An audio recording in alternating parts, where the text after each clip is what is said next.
వైరాగ్యం అనే అగ్ని ఈ జ్ఞానభక్తులకు జత అవుతే జ్ఞానము బాగా వికసిస్తూ భక్తి పరిపక్వం అవుతుంది. భక్తి పరిపక్వమైతే ఆటోమేటిక్గా ఈ జ్ఞానంతో చేర్చుకొని భగవంతుని సాన్నిధ్యాన్ని మమ్మల్ని తీసుకెళ్తుంది. ఈ విధంగా భక్తి ప్రధానమని, ఆ భక్తియే మన మోక్షానికి ప్రధాన కారణమని చెప్తూ ఇలాంటి భక్తిని రోజు రోజుకు పెంచుకునేటట్టుగా మనం చేయాలి. ఈరోజు కొద్దిగా వచ్చింది, ఏదో ఎవరో చెప్పడం వల్ల వినడం వల్ల కాస్త మనసులో ఒక ఆలోచన కలిగి ఆ భావన వచ్చి ఉండవచ్చు. అయితే అది శాశ్వతం కాదు, వెళ్ళిపోతుంది. అది రోజు రోజుకు పెరగాలి కానీ తరగరాదు. ఈ విషయాన్ని మనము రామాయణంలో హనుమంతుని పాత్రలో చూడవచ్చు. శ్రీరాముడు హనుమంత నీకేం కావాలో వరం కోరుకో అంటే హనుమంతుడు కోరింది రాముని ఒకటే. మిగతా వారందరూ నిన్ను సేవించిన వారికి ఏదైనా ఒక ఆభరణం ఇవ్వు అంటే సీతాదేవికి ఇచ్చేస్తాడు. నీవే చూచి మమ్మల్ని సేవించిన వానికి నవరత్నముల హారం వేయదు. అందరూ అప్పుడు సుగ్రీవుడు, విభీషణుడు, నేనే కదా రామునికి సహాయం చేసింది, నాకు వస్తుంది ఈ హారం అని చెప్పేసి అందరూ వానరులు భావించారు. ఈ హారము ఏదీ వద్దని చెప్పేసి భగవన్ నామస్మరణ చేస్తూ ఒక చోట కూర్చున్న హనుమంతుని మెడలో సీతాదేవి నవరత్నముల మాలను తెచ్చి వేసింది. అతడు అపేక్షించలేదు. ఎప్పుడు రాముడు అందరికి ఇస్తున్నాను వరం, హనుమ నీకేం కావాలో కోరుకో. హనుమంతుడు లేచి తల వంచి రెండు చేతులు జోడించి ఏమడుగుతాడు? స్వామి, నీవు అడగమన్నావు, అందుకే అడుగుతున్నాను. నేను అడిగింది ఏది?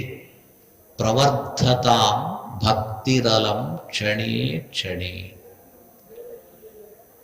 క్షణానికి నాలో నీయందు భక్తిని అభివృద్ధి పరచు. ప్రవర్ధతాం, బాగా అభివృద్ధి నొందని. వర్ధతాం అంటే కూడా చాలా అభివృద్ధి కారర్థం. ప్రవర్ధతామని ఇంకా బలిష్టంగా పెరుగుతూ పోవాలి కానీ స్టాగ్నెట్గా చెరువు నీటి వల్ల నిలబడకూడదు. మనకు నిలబడితే చాలనుకుంటాం, పెరుగుతూ పోవాలంటాడు హనుమంతుడు. త్వయీష మే హ్రాస వివర్జిత సదా. హ్రాసం అంటే తగ్గిపోవడం, తగ్గిపోకుండా పెరగని. అదొక్కటే ఇవ్వు, దానికి తోడు నీ అనుగ్రహము నా పైన ఉండని. ఆ లోకమివ్వు, ఈ లోకమివ్వు, నన్ను యువరాజుగా చెయ్యి, నాకు కావలసినటువంటి పెద్ద భవనమివ్వు, ధన కనక వస్తు ఇవంతా నాకివ్వు, అదేమి అడగకుండా భక్తిని అభివృద్ధి పరచు. నీ అనుగ్రహ వచనము, నీ అనుగ్రహం నా పైన ఉండదు. ఇది హనుమంతుడు కోరేది. ఇదే సాధకులైన మనకు కూడా కావాల్సిందేమి? మనం హనుమంతుని అన్ని విషయాల్లో ఆదర్శమించుకోవాలి. అందరికీ ఆదర్శుడే. దేవతలకు, ఋషులకు, మునులకు అందరికీ కూడా ఆదర్శము హనుమంతుడు. అతడు చెప్పినట్టుగా మనము ప్రవర్ధతాం భక్తిరలం క్షణే క్షణే. క్షణానికి ఈ భక్తి అది పెరుగుతూ పైకి ఎడుతూ రావాలట. అయితే ఈ భక్తి ఎప్పుడు బాగా అభివృద్ధి అవుతుంది? దృఢం కావాలి. ఆ దారుఢ్యము కొరకే వైరాగ్యము. వైరాగ్యము లేని భక్తి పెరగదు అని చెప్పేసి. ఎలాగుంటుంది వైరాగ్యం అంటే కళ్ళతో చూడలేము.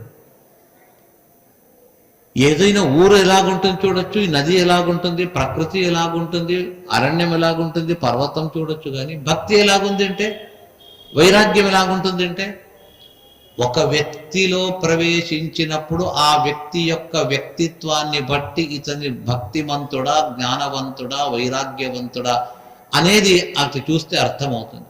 ఇదే హనుమంతుని ఒక నిదర్శనంగా తీసుకుంటాం. శ్రీరాముడు ఇక పరమపదానికి వెళ్ళిపోతున్నాడు. అందరికీ, తన వారికి అందరికీ కావాల్సింది అడగండి, రండి, ఎవరెవరు మోక్షానికి వస్తా అందరికీ మోక్షం ఇచ్చిపోతాను, ఎవరికి ఏమని ఇవ్వలేదా, ఏమనుంటే అంత క్లియర్ చేసి వెళతాను. రాముడు అందరిని పిలుస్తూ, హనుమంత ఎన్నిసార్లు చెప్పినా నీవు రావటం లేదు, ఎందుకు అలాగా, నీకేం కావాలో కోరుకో, నీవేమడిగినా కూడా నేను ఇవ్వడానికి నిరాకరించను, అడుగు. హనుమంతుడు ఏమంటాడు, ప్రేష్టోన రామస్య బభూవ తస్మాన్న రామరాజ్యే అశూల వంచకించి. రామా, నీ రాజ్యంలో నేను ఏదైనా కావాలన్నట్టయితే అడ్డేమైనా ఉందా? ఎవ్వరు అడ్డు పెట్టరు, నీవు నన్నేమనవు. అయితే నాకు ఒకే ఒక్కటి కొరత, అన్ని సంపదలు నేను అడిగి తీసుకోవచ్చు, ఒకటే ఒకటి ఏమంటే నాకు త్వత్పాద సేవారతిరేష నైత్య. నేను అడిగేది ఏమంటే నీ పాద సేవకుడుగా ఎల్ల కాలంలో నీ పాద సేవకుడుగా ఉండాలా. అయితే పాద సేవకుడుగా ఉన్నవానికి ఈ భౌతిక సుఖాలకు సంబంధం ఉండకూడదు. భౌతిక సుఖములు భౌతిక లాభముల కొరకు వెళ్ళిన వాడికి పాదములు దూరం అవుతుంది. నాకు ఈ లౌకిక సంపద దూరమైనా పర్వాలేదు, నీ పాదముల చెంత ఎప్పుడు ఉండాలి. తత్పాద సేవారతి అన్న, ఇంకేమి వద్దు, నీ పాదసేవారతి, నీ పాదసేవలో ఎప్పుడు ఆసక్తమై ఉండేటట్టుగా నా మనస్సు అక్కడే ఉండేటట్టుగా చెయ్యి, ఇదే నీవిచ్చే నాకు వరం. తథాపి భోగాన్నను సా విరక్తి అంటారు. విరక్తి విరక్తి అంటే ఏమి, దీనికంటే విరక్తి ఏముంది చెప్పండి. అలాంటి వారికే భగవంతుడు అనుగ్రహించి భక్తిని క్షణక్షణానికి పెంచుతాడని చెప్పేది అని చెప్తూ, వైరాగ్యవంతుల యొక్క స్వరూపమేమి పరీక్షిత్ మహారాజుకు శుక మహర్షి చెప్తూ, ఈ సంసారంలో ఇంకా రకరకాల వారు ఉంటారు. ఈ సంసారాన్ని ప్రకృతిని అంటుకొని ఉన్నవాళ్ళు, కొద్దిగా ప్రకృతిని దాటిన వారు, పూర్తిగా ఈ ప్రకృతిని దాటిన వారు, ఈ విధంగా ఉంటారు. అందులో మొట్టమొదటి వ్యక్తి, ఇంకా మనమందరము కూడా ఈ ప్రకృతిని, ఈ భౌతిక విషయాలను, వీటిని అంటుకొని దాన్ని వదలకుండా ఉన్నాం. అందుకే మేము ఇంకా ముందు పోవటం లేదు, అక్కడే కూర్చున్నాం.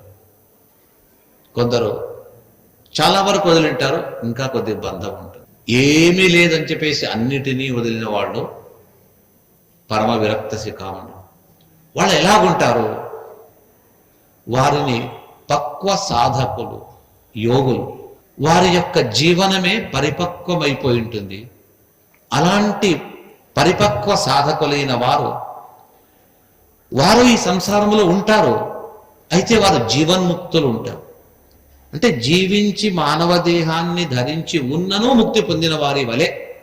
ముక్తి అంటే ఈ ప్రాకృత దేహంతో మనతో పాటు ఉండరు, వాళ్ళు వేరే చోట ఉంటారు.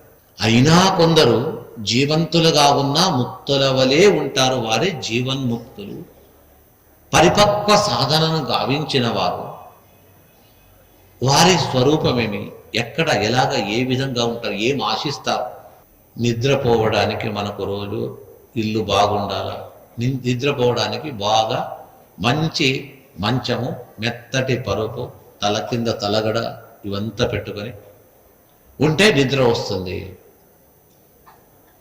ఎందుకయ్యా నిద్రపోలేదు అంటే, ఏమోండి నిమిషాన్ని నన్ను పిలిపించారు, వచ్చినాము, మంచాలు లేదు, ఏం లేదు, కింద పడుకున్నాము, నిద్ర పట్టలేదు, నడుం పట్టుకోపోయింది, ఇంక చాలా 10 నిమిషాలన్న వద్దు, భాగవతం వద్దు, ఏమీ వద్దు, హాయిగా మనంతా మన ఊరు బాగా ఉంటుంది, ఏదో అని చెప్పేసి బాగుంటుంది, నలుగురితో హాయిగా అలాగా కొద్దిగా ఎంజాయ్ చేసి వస్తామని చెప్పేసి వస్తే పెద్ద శిక్ష ఇచ్చేశారు, ఒక రూమ్లో 10 మందిని వేసేశారు, ఇలాగా నడుం పట్టుకోపోయింది అని బాధపడుతూ ఉంటాం. చెప్పరు, కొందరు చెప్పేస్తారు, కొందరు పాపం తట్టుకుంటారు. అయితే మనము ఈ ప్రకృతి సంబంధంతో కూడి ఉన్నాము కాబట్టి ఇవంతా అనిపిస్తుంది. దీన్ని దాటేసిన వాళ్ళు, వారికి మంచము లేకున్నా, పరుపు లేకున్నా ఉంటారట. దేవుడిచ్చాడు ఒక పరుపు, అది ఉండగా మనుషులు ఇచ్చేది ఎందుకు ఉంటారు? ఏదది? సత్యం క్షితౌ కిం కసిపో ప్రయాసై. భగవంతుడిచ్చిన ఈ భూమి ఉంది కదా, అది ప్రకృతి సిద్ధమైన పరుపది. దానిపైన పడుకున్నప్పుడు ఇంక వేరే ఏం కావాలి? ఇంకా కొందరు ఉంటారు, నాకు మంచం లేకున్నా పర్వాలేదు, భూమిపైన పడుకుంటాను, కాకపోతే తల కింద ఒక దిండు ఉండాలి, అది లేకపోతే నిద్ర రాదు అని కొందరు ఉంటారు. వాళ్ళు అంటున్నారు, బాహౌ స్వసిద్ధే ఉపబర్హణైక్యం. భగవంతుడు ఇచ్చిన ఈ చేయి ఉంది కదా, ఆ బాహువునే తల కింద పెట్టుకుని పడుకోండి. ఇంకా వేరే తలగడ ఎందుకు, దిండు ఎందుకు? లేదండి, మీరు చెప్పండి భాగవతం వింటాం కానీ ఆచరించలేమండి. మీరు చెప్పినా మేము వదలము, తల కింద దిండు పెట్టుకుంటాం. పెట్టుకోండి. మెడ పట్టుకొని మెడ నొప్పి అయిపోయి వంగి నడుస్తుంటే డాక్టర్ దగ్గర పోతే దీనికి మందు లేదయ్యా, ఔషధం లేదు, దిండు తీసి ఫ్లాట్గా పడుకోవాలి, అప్పుడు వింటారు. భాగవతం చెప్పినప్పుడు రాదు, డాక్టర్ చెప్తే అప్పుడు లేదు, కరెక్ట్, బాగా చెప్పారు డాక్టర్, అట్లే చేస్తారు. అందుకే పరిపక్వ సాధనములో ఉన్నటువంటి ఆ మహనీయులు ఏం చేస్తారు? బాహౌ స్వసిద్ధే హ్యుపబర్హణైక్యం. ఆ దేవుడిచ్చిన 2 చేతులు మన చేయిని తల కింద పెట్టుకొని పడుకుంటారు. ఇక ఇంట్లో వండే పాత్రలు, రకరకాల సాధనములు. ఒకళ్ళు ఇల్లు కట్టాము, కొద్ది చూడండి, వచ్చి చూచాము. ఒక వంటింటికి ఆ వండే ఆ ప్లాట్ఫామ్ ఏం కట్టింటారో దానిపైన వేసే రాతికే ఎంతయ్యా అంటే 2.5 లక్షలు. ఆ స్టోన్ చాలా గ్రైన్ స్టోన్ అండి, చాలా విలువైంది. 2 లక్షలు కావచ్చు, 20 లక్షలు కూడా కావచ్చు, లేదని కాదు. రకరకాల సామగ్రులు పెట్టుకుంటాం. వీళ్ళు అంటారు, చివరకు త్రాగడానికి ఒక్క గ్లాస్, ఒక చెంబు కూడా పెట్టుకోరట ఆ మహనీయులు. సత్యంజలౌ కిం పురుపర్ణ పాత్రే. దేవుడిచ్చిన 2 చేతులతో నీళ్లు తీసుకుని ఆ నీళ్లు అలాగే తాగొచ్చు కదా. ఇక వాళ్ళ వస్త్రాన్ని కూడా చూడరట. దిగ్వస్త్రలాభే. ఆ దిక్కులే వస్త్రంగా భావిస్తూ సనక సనందన సనాతనాన్ని మహనీయులు ఏ విధంగా కాలం గడిపారు. శుకమహర్షి అంటారు, పరీక్షిత, ఇది నీ వంటి వారికి ఇప్పుడు చెప్పిన లక్షణాలు సరిపోతుంది, ఇంకా వేరే వాళ్ళు ఉన్నారు, వాళ్ళలో కూడా కాస్త వైరాగ్యం ఉంది. 2వ వారం చెప్పారు కదా, ప్రకృతిని ఈ ఒక విషయ సుఖములను దాటిన ఇంకా కొద్దిగా అంటుకొని ఉంటుంది. అటువంటి వారికి ఎలాగా అంటే వారు కూడా అవధూతలని ఉంటారట, పరమ విరక్తులు. వారై వస్త్రములు కొనుక్కోరు, వెళుతూ ఉంటారు. గృహస్థులు ఇంట్లో ఉండేవాళ్ళు అవధూతల కొరకని ఇంటి బయట వరండా స్తంభంలో కొన్ని వస్త్రములు, సాధారణ వస్త్రములు కట్టేసి ఉంటారంట. ఎవరైనా అవధూత వస్తే తీసుకువెళ్ళని అని చెప్పేసి, అలాంటి వస్త్రములు ఏదైతే ఉంటే దాన్ని తీసుకొని వెళ్ళిపోతారట. ఆహారం కొరకు అరణ్యములో దొరికిన కందమూల ఫలములను స్వీకరిస్తూ ఉంటారు. నివసించడానికి ఇల్లు కట్టుకోరు. పర్వత గుహలో ఏదైతే ఉంటుందో ఆ గుహలే తమ ఇంటిగా భావిస్తూ ఆ పర్వత గుహల్లో కూర్చొని అక్కడే పడుకొని అక్కడే కాలం గడుపుతారు. ఇది 2వ వారి. 3వ వారు ఎవరు? మనమే. భక్తి ఉన్నా, వినాలని ఉన్నా, తెలుసుకున్నా, ఇంకా ఈ ప్రకృతి బంధం అనేది మా చుట్టూ కట్టేసి ఉంటుందట. బాగా వదిలిపోకుండా గట్టిగా మనం కట్టుకొని ఉంటాము. అందుకే మనము పైకి వెళ్ళలేక, జ్ఞాన మార్గానికి వెళ్ళలేక, జ్ఞానాన్ని సంపాదించలేకపోతున్నాం. మనలాంటి వారిని చూచే కృష్ణుడు అంటాడు భగవద్గీతలో, బహూనాం జన్మనాం అంతే జ్ఞానవాన్ మాం ప్రపద్యతే. బహూనాం జన్మనాం అంతే, బహుజన్మలు, కోటి జన్మలు అంతా దాటిన తర్వాత ఎప్పుడో జ్ఞానాన్ని పొంది మాం ప్రపద్యతే, నన్ను సమీపిస్తాడు, నా దగ్గరకు వస్తాడు. అలాంటి దశ ఎప్పుడు కలుగుతుందో మనకు అని చెప్తూ, ఈ విధమైన ధ్యాన ధారణ సమాధులచే భగవంతుని ఉపాసన చేసే వారికి చింతితార్థప్రదుడైన భగవంతుడు అడిగిన కోరిన కోరికలు నెరవేరుస్తాడు. కామధేను కోరిన కోరికలు తీరుస్తుంది అంటారు. కామధేనుకు లిమిట్ అంతే.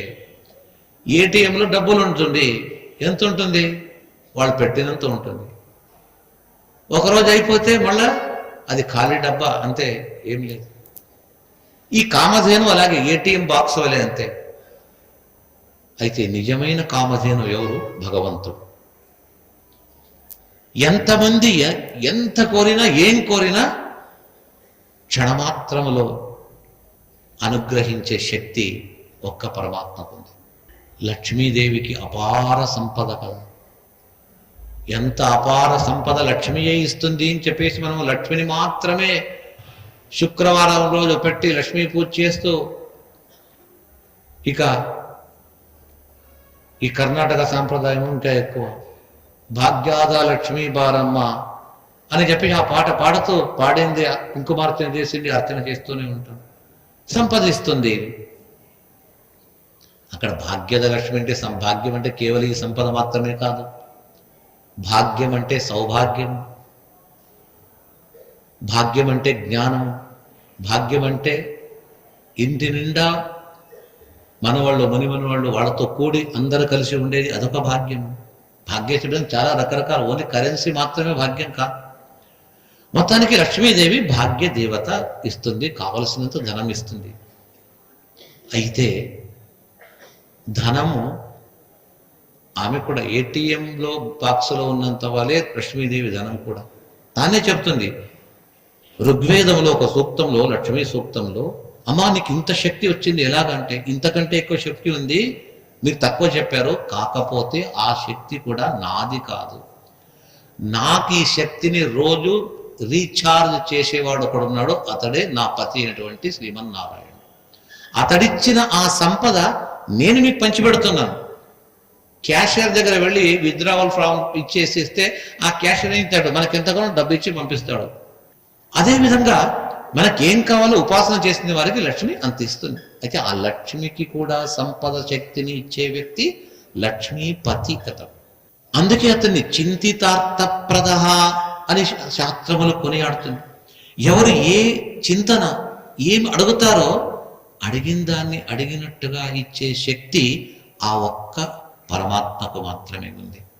ఎవరికి ఇస్తాడు అంటే ఇస్తాడు అందరికీ. ఎక్కువ ఇచ్చేది ఎవరికి అంటే యోగిజన ప్రియ. యోగులు ఏమడిగినా ఇచ్చేస్తారు. అలాంటి యోగులు అన్నిటినీ వదిలి కేవలం భగవంతుడే నా సర్వస్వం అనుకునే వ్యక్తులకు కావలసిన సంపదను ఇస్తాడు. ఇలాంటి పరమాత్మను నిరంతరము ఉపాసన చేయాలి.